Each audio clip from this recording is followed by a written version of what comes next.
Hi, Tom Mackie here again. I'm doing a follow-up review of the new Nikon D850, or the Nikon D850 if you're watching from England. I must get used to saying that. I've lived here too long. But now, for the last 2 weeks, I've put this through some extraneous weather conditions in Norway. We had wind, rain, severe temperatures. So I feel really qualified to give you a really good review about this from a landscape photographer's point of view. So if you're thinking about switching to this camera, I've split this review into the good, the bad, and the ugly. So let's start with the good. We've got a long list to go through.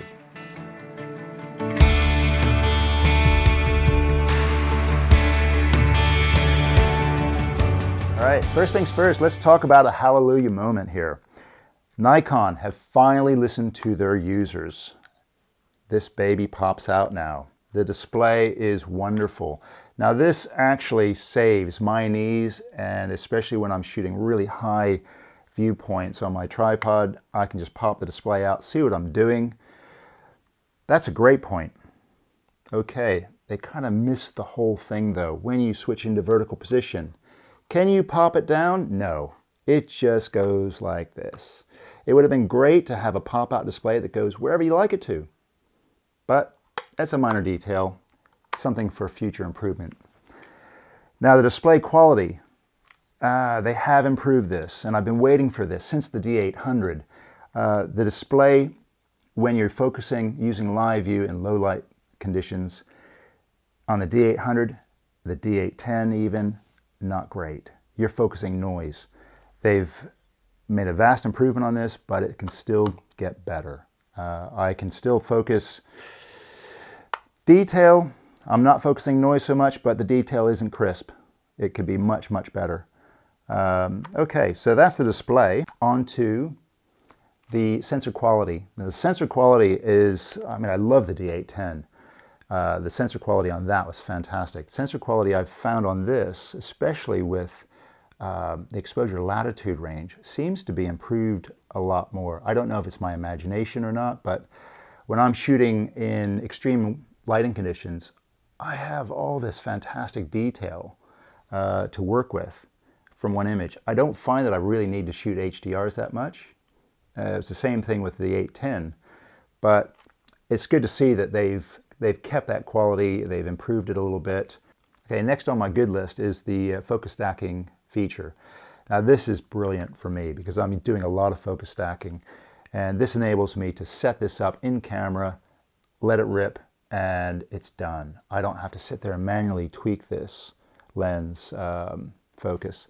And it seems to be, I'm still getting to grips with it. I know there's some things that I need to be aware of when I'm setting this up, but for the most part, it works brilliantly. Next on the list is time-lapse shooting. I've never really had the need to use this feature, but I thought I'd give it a try, and over the last few days I've been putting it through its paces, and I'm really impressed with this. You know, so if I do have a need for this, I don't know how I would sell time-lapse, maybe little time-lapse shorts, but you know, it's there and it works extremely well. Okay, metering bracket. Now I'm glad they've kept this button where it is because I'm using this quite a lot in situations. I know I mentioned the image quality of this is so good that you don't really need to bracket much, but when you do, it's there. And it's on the body, it's not in the menu like some other manufacturers. Now the high ISO performance of this, now this has been greatly improved. Now this is, there's been occasions where I've had to shoot, say, 600 ISO, 800 ISO, 1200, just to get the exposure that I need. And when I work this up, I think, wow, there's just hardly any noise. And when I put it through Define 2 in Nik, there's no noise at all. When I'm shooting ISOs like 3200, 5000, something like that, doing auroras, I'm finding that the quality of it is much better than the 810 at high ISOs. So Nikon have actually made a jump on file sizes from 36 megapixel to 45 megapixel. For me, that's not bad. I don't really need huge files. For some of my clients, it's great to have that ability to go to a 45 megapixel image. But on the most part, I think if for the general user, you're not going to need that. The downside of that is you have to up your hardware. Now I know when I'm traveling with my Mac Pro and downloading all my images into that, it fills up my memory very quickly. So then I have to actually start deleting files.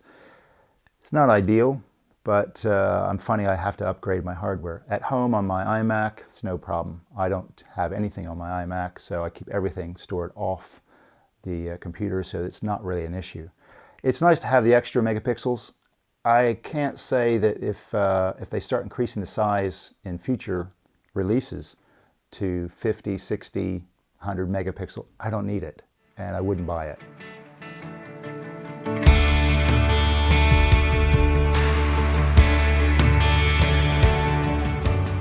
Okay, the good news about the bad news is that there isn't much of it. Now, there are a few little niggly things that I did love about the D810 versus the D850. I love the pop-up flash. I don't know why they got rid of it. I know there are a lot of people out there say, oh, I never use flash. I did all the time. When I'm doing a portrait or a group shot or something like that, or even I just need a little bit of fill flash in the foreground. The fill flash was there all the time. I don't have to have another unit for that. I don't have the room to carry another unit. So it was great having that little pop-up flash. It's a small point, not a major issue though. Okay, the battery life. Now that is a big point. I've noticed that in cold conditions especially, my battery life just went down to 0. And I was having to put them back in my pockets and warm them up to get some more charge out of them. But I've noticed though that the battery life on the D850 versus the 810 is severely different, and it does go through the batteries a lot quicker. I used to be able to do a shoot, let's say almost a week shoot on one battery, and I thought this is brilliant. I would take 3 batteries away with me on a major shoot. I'd be lucky if I'd had to go through the 3rd battery and charge that up. I would just use 2 batteries and that's it. But I did notice a thing last night. When I was finished using my camera, I forgot to switch it off. And I came in this morning, I thought, oh, left the camera on, and it's still on. There's no automatic shutdown or standby. I can't understand that. I thought they had this on the 800 and the 810. Not sure about that, but that would be brilliant to build that in on a future release.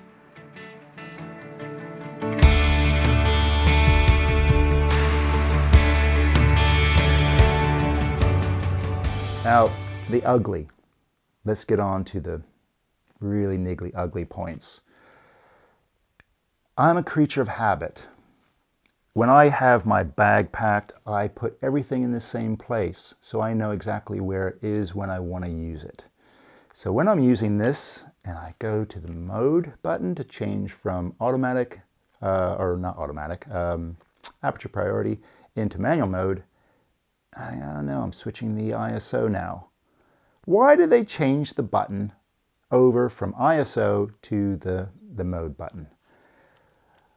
Maybe they're thinking that because they've improved the ISO, people are going to be whacking that thing up to 12,500 more often. No, just leave it. Leave the buttons where they are.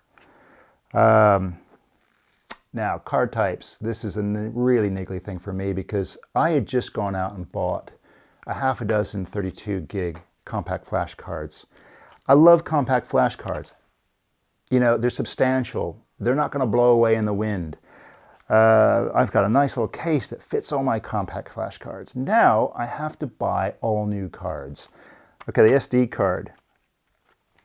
I know a lot of people probably won't have any issue with this, but for me, from a landscape photographer's point of view, these are really flimsy and small. And when I'm using gloves in extreme conditions, I can actually put the CF card in and take it out quite easily with my gloves on. This, no way.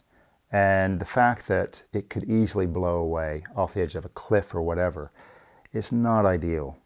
I know Nikon is probably going for the other slot with the ultra-fast card slot for the video capabilities, but I'm not really concerned with that.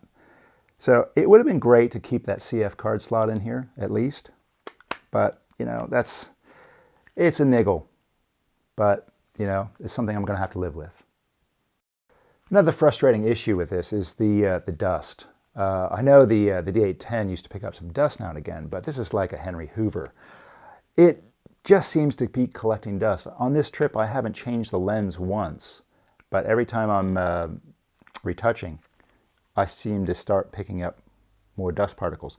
It's something that I really wish they'd address in future models. The sensor cleaner doesn't actually work. It doesn't do anything. The dust is always still there. And as far as, you know, for me, the cost of actually getting my sensor cleaned, you know, it's 50 quid each time. It adds up. I clean my sensor after every major shoot. So it's clean all the time. It saves me from retouching out dust all the time, especially if I'm shooting at a small aperture to get a sunburst. Then I start seeing dust everywhere on the image. But you know, it's a niggle. I wish they'd sort it out in future releases. Okay, since my last video announcing that I was switching over to the 850, I've had quite a lot of questions from you out there, and thanks for this, about whether you should upgrade to this. Now, for me, if you're upgrading from an 810, yeah, it's an improvement. I would definitely go for it. If you're upgrading from a smaller, a lower model in the Nikon range, oh gosh, you're going to see a huge improvement. It's a huge leap. If you're coming from another manufacturer, definitely, this is the thing to get. This is a great camera to use. So in conclusion, fantastic camera. Not a lot of bad things to say about it, which is a good thing for me after spending $3.5 grand on this. So I'm really pleased with my purchase. Well, I hope this review's been useful. Look out for some more great images taken with this over the future videos that we're producing right now. And make up your own mind whether you think it's worth going to it or not. I think you'll want to make the switch though. Thanks for watching.